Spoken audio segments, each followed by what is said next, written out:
도둑놈 아니야? 너무 남겨가는 거 아니야? 구독자분들이 궁금해할 만한 원단 및 퀄리티 차이가 어떨지, 어떤 게 다르고 어떤 기준으로 선택하면 좋을지 차이점들 제대로 알려드리도록 하겠습니다. 최근에 구독자분이 질문을 남겨주셨어요. 보세부터 컨템, 명품에서 쓰는 원단이나 마감 등 싼 제품이랑 비싼 제품의 구체적인 차이점이 궁금합니다. 보통 새로운 곳에 입문을 하게 되면 어느 정도 돈을 써야 내가 만족할 만한 퀄리티를 구매할 수 있을까? 비싼 게 다 좋다는 건 알지만 나에게 과소비는 아닐까? 저렴한 가격대에 괜히 타협했다가 다시 돈을 쓰게 되는 건 아닐까? 굉장히 궁금한 부분이죠. 그래서 오늘은 보세 vs 도메스틱 vs 컨템 vs 명품이라는 주제로 어떤 게 다르고 어떤 기준으로 선택하면 좋을지 차이점들 제대로 알려드리도록 하겠습니다. 먼저 차이점을 알기 전에 보세, 도메스틱, 컨템, 명품들은 각각 어떤 차이가 있는지 개념 정리부터 하고 가셔야겠죠. 먼저 보세. 보세 옷은 동대문 도매시장에서 옷을 떼와서 판매하는 옷들을 통칭합니다. 인터넷 쇼핑몰이나 스마트 스토어, 인스타마켓, 지하상가, 길거리 옷가게 등이 보세 의류를 판매하는 소매점이죠. 보통은 도매상에서 대량으로 물건을 떼온 후에 1.6에서 2배수를 보고 판매하는데요. 도둑놈 아니야? 너무 남겨가는 거 아니야? 싶을 수도 있지만 사입 삼촌이나 퀵 같은 물류비, 배송비, CS, 사입을 위한 인건비, 그리고 온라인 광고비에서 출혈 경쟁이 굉장히 빡세기 때문에 적자를 보는 것도 많죠. 규모가 큰 곳은 잘 나가는 상품 위주로 재고를 부담하는 것도 있지만 규모가 작은 곳은 소비자가 주문을 하면 그때마다 도매상에 발주를 넣어 물건을 새벽에 공급받는 형태이기 때문에 배송이 밀리는 경우도 비일비재하고 갑작스러운 품절도 자주 일어나는 편입니다. 다음으로는 도메스틱 브랜드. 사전적인 의미로는 국내 내수용 브랜드죠. 과거에 백화점에 입점되어 있었던 내셔널 브랜드와 같은 개념이지만 도메스틱 브랜드라는 표현은 또 다른 뉘앙스를 가지고 있는데요. 내셔널 브랜드는 주로 회사원이 입기 좋은 댄디룩만을 한정적으로 달았었다면 도메스틱 브랜드는 좀 더 다양한 스타일에 맞는 트렌디한 디자인을 뽑아내서 인기를 얻게 됐죠. 온라인 패션 플랫폼, 특히 무신사의 성장과 함께 코로나로 인해 오프라인 시장이 침체가 되면서 반사적으로 도메스틱 브랜드의 전성시대가 되었다고 생각합니다. 잘 되는 도메스틱 브랜드의 특징이라면 브랜드 정체성과 명확한 철학을 가지고 플레이를 하고 있으며 덕분에 인기 많은 도메스틱 브랜드는 발매하자마자 품절되는 제품들도 많죠. 최근에는 더현대서울, 신세계 본점, 잠실, 롯데백화점 등에서 도메스틱 브랜드들을 유치해 팝업 스토어를 여는 등 국내 브랜드들의 위상이 점점 커지고 있습니다. 가끔 온라인에서 보면 도메스틱 브랜드는 보세와 같다 라는 말이 많이 보이는데요. 제작 유통 방식이 다르기 때문에 엄밀히 말하면 절대 같지가 않아요. 아까도 말했듯 보세는 도매시장에서 소매점을 거쳐 소비자에게 가지만 도메스틱 브랜드는 직접 제품을 자체적으로 기획, 제작해서 소비자에게 판매하는 구조니까요. 하지만 쇼핑몰을 운영하시던 분들 중 자체 제작을 하다가 브랜드를 창업하신 분들도 계시고 동대문 도매업체에서 도메스틱 브랜드를 내는 경우도 많아서 어떻게 보면 도메스틱 브랜드와 보세는 같다라고 보는 시선도 맞는 말이긴 합니다. 뿌리는 같으니까요. 다음은 컨템포러리 브랜드. 사전적 의미로는 동시대적인, 현대적인이라는 뜻으로 현재 가장 새로운 패션 트렌드를 이끌어 나가는 브랜드라고 보시면 돼요. 타임홈무 같은 브랜드들은 디자인은 클래식하지만 색감, 핏, 소재감에서 차별점이 있고 파리 컬렉션에 나가는 우영미 같은 컨템포러리 브랜드들은 혁신적인 디자인을 통해 차별점을 주죠. 컨템포러리 브랜드를 입는다 라는 건 패션업계에서 최신 패션 트렌드로 스타일을 꾸몄다 라는 말과 동일합니다.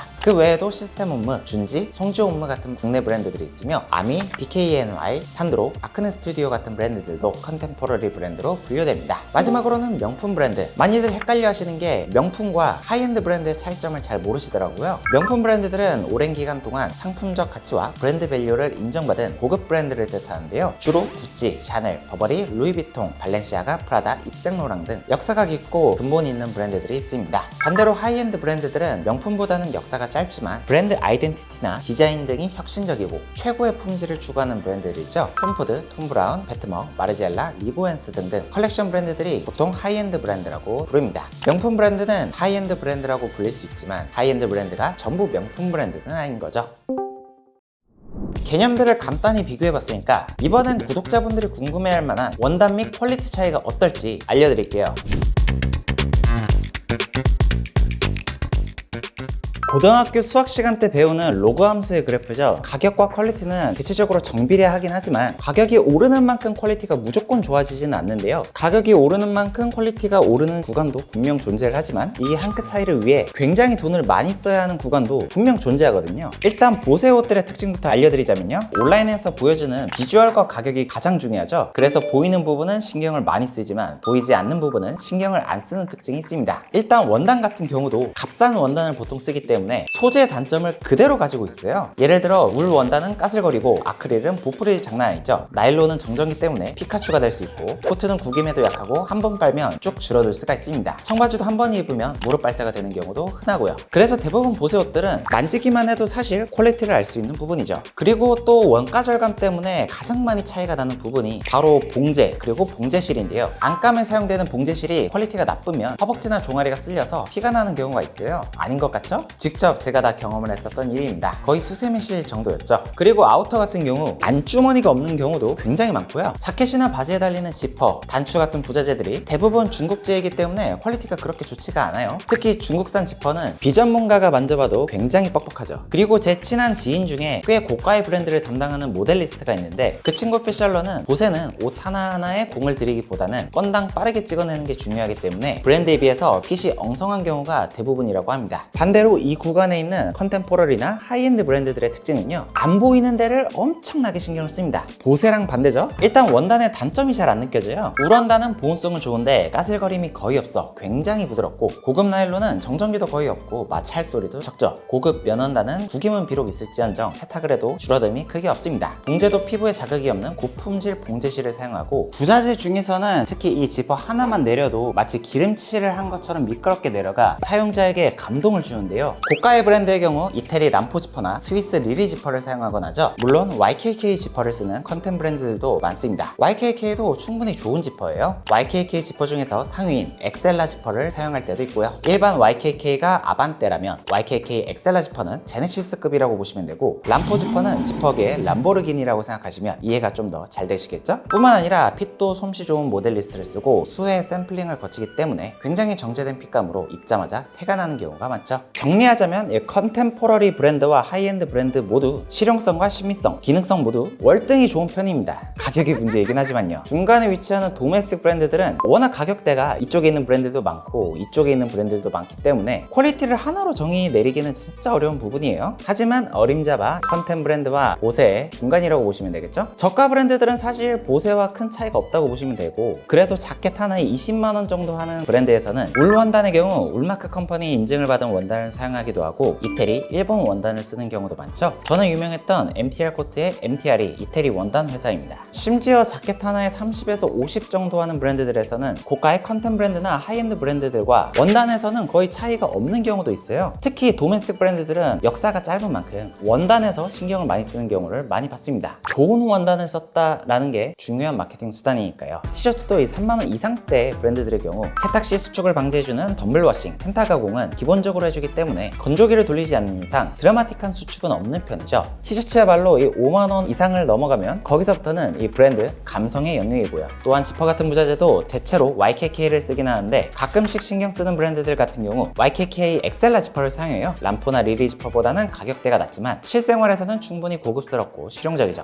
항상 리뷰 때마다 강조하는 이유가 있습니다. 그리고 셔츠 같은 경우에도 예전에 보세나 국내 브랜드 SPA 브랜드들은 대부분 저가 플라스틱 단추를 사용했어요. 하지만 요즘엔 셔츠 한 벌에 10만원 정도를 받는 브랜드들은 기본적으로 자개 단추를 사용하는 편이죠. 신경 쓰는 브랜드들은 자개 단추까지는 아니더라도 솥불 단추나 너트 단추 같은 천연 소재를 사용합니다. 이렇듯 패셔너블 하는 사람의 입장에서도 요즘에 이 도메스틱 브랜드들도 퀄리티에 신경을 쓰는 브랜드들이 많아지면서 일반인들이 판단하기에 가격대가 가늠 안 되는 옷들도 굉장히 많다고 생각하고요. 물론 말도 안 되는 감성피를 붙여서 판매하는 것도 있기 때문에 판단은 소비자의 몫이죠. 지금 계속해서 강조를 드리고 있는 말이, 패션 아이템은 가격이 올라간다고 해서 항상 퀄리티가 정비례하지는 않는다고 말씀을 드렸었죠. 하지만 그럼에도 불구하고 이 정비례하는 구간은 분명 존재합니다. 각 아이템마다 다를 수는 있겠지만 보세와 도메스틱 정도에서는 돈 쓴 만큼 퀄리티가 정직하게 차이가 나는 편이라고 생각을 해요. 자켓만 해도 10만원대와 20만원대 가격과 정비례해서 퀄리티와 디자인이 좋아지지만 30만원에서 100만원 이상의 컨템 브랜드로 가면 퀄리티가 그만큼 정비례하지는 않는다고 생각을 해요. 특히 내구성은 여기만 넘어가면 크게 차이가 없는 부분이죠. 관리 잘못하면 뜯어지고 줄어들고 변색되는 건 도메스틱이나 고가의 컨템 브랜드나 똑같습니다. 대신 컨템급 이상의 브랜드들은 AS가 있지만요. 다만 핏이나 디자인, 디테일, 브랜드가 주는 감성, 역사적 헤리티지, 로고 플레이 같은 데서 옷 좋아하는 사람들은 느낄 수 있는 한 끗 차이가 있기 때문에 컨템이나 명품 브랜드들을 소비하는 거라고 생각을 합니다. 저도 한 끗 차이 포인트 때문에 가끔씩 고가의 옷을 구매하게 되는 거고요. 물론 코트 같은 경우처럼 돈을 쓴 만큼 퀄리티 체감이 바로바로 되는 카테고리도 있고, 티셔츠나 맨투맨처럼 한 끗 차이가 대부분 브랜드 감성, 로고 감성인 경우가 있죠. 그래서 제가 생각하는 결론, 요즘엔 로고 플레이 없이도 이쁘고 퀄리티 디자인 좋으면서 자기를 꾸밀 수 있는 옷들 충분히 많다고 생각합니다. 그래서 모든 사람이 꼭 컨템포러리나 명품 브랜드를 소비할 필요가 없는 것이죠. 각자의 취향과 개성이 더 중요한 시대니까요. 다만 10대나 20대 초까지는 보세 옷도 괜찮지만 20대 중반부터는 그래도 옷 퀄리티를 신경 쓰면 좋아요. 그래프로 따지면 퀄리티가 올라가는 이 부분까지는 그래도 소비를 해주는 게 좋다는 것이죠. 저가 라인에서만 소비를 계속해서 하게 되면 디자인도 한정적이고 산티한 옷들이 아무래도 많으니까요. 그리고 퀄리티가 괜찮은 옷을 입는 것만으로도 멀끔한 이미지를 만드는 효과도 있어요. 좋은 이미지는 비즈니스 경쟁력이기도 하고 연애 결혼해서 좋은 배우자를 위한 경쟁력이기도 하니까요. 제 와이프나 주변 여자 지인들에게만 물어봐도 스타일 좋은 남자는 무조건 플러스라고 하긴 하더라고요. 다시 옷 얘기로 돌아가서 굳이 기본템을 컨템이나 명품 브랜드에서 소비할 필요는 전혀 없다고 생각하고요. 도메스틱 브랜드에서 소비를 해도 충분합니다. 기본템은 특히나 플러스 알파를 느끼기 힘든 부분이기도 하고, 컨템이나 하이엔드 브랜드에서 구매한다고 해서 유행을 아예 타지 않는 것도 아니니까요. 이 한 끗 차이가 굳이 필요 없는 사람들에게는 과소비만 될 뿐이죠. 하지만 투자한 만큼 품질이 확연히 좋아지는 아이템들, 예를 들면 코트나 수트, 가죽 자켓, 신발, 가방 등이 그러하죠. 그런 아이템들은 한번 살 때 괜찮은 제품으로 사두시면 두고두고 활용할 수가 있습니다. 그러면 이 컨템이나 하이엔드 브랜드 혹은 고가의 국내 디자이너 브랜드 언제 구매하면 좋냐? 컨템이나 하이엔드 브랜드의 장점이라면 2, 3년 정도 패션 트렌드를 앞서 나갈 수가 있어요. 저도 컨템 브랜드에서만 구매할 수 있는 디자인이나 색감이 있다면 구매하곤 합니다. 하지만 도메스틱까지 풀려버린 디자인을 굳이 구매할 필요는 없죠. 그리고 개인적인 생각을 덧붙이자면 요즘엔 도메스틱 브랜드들 중에서도 폼 좋은 곳 잘 찾으면 충분히 가격대도 좋으면서 트렌드도 앞서 나갈 수 있는 곳들이 점점 많아지고 있어요. 트렌드를 앞서 나가는 백화점 MD들도 도메스틱 브랜드들을 계속해서 입점시키는 걸 보면 국내 패션 브랜드들은 확실히 계속해서 성장하고 있습니다. 다양한 패션이 존중받고 있는 일본처럼 변화하고 있는 중이죠. 그래서 저도 요즘에는 굳이 여기서 점점 소비하는 일이 줄어들고 있고, 괜찮은 도메스틱 브랜드에서 구매를 해도 충분히 만족을 하기에 직접 구매를 해서 여러분들께 소개를 드리고 있는 이유이기도 합니다. 이렇게 오늘은 여러분들이 궁금했던 보세, 도메스틱, 컨템, 명품, 패션업에 종사하고 있는 사람의 입장으로서 각각의 차이점과 제 생각을 말해보는 시간을 가졌는데요. 제 의견이 패션 시장을 이해하는 데 참고가 되셨으면 좋겠습니다. 저는 그럼 다음에 더 좋은 패션 컨텐츠로 찾아뵐게요. 안녕!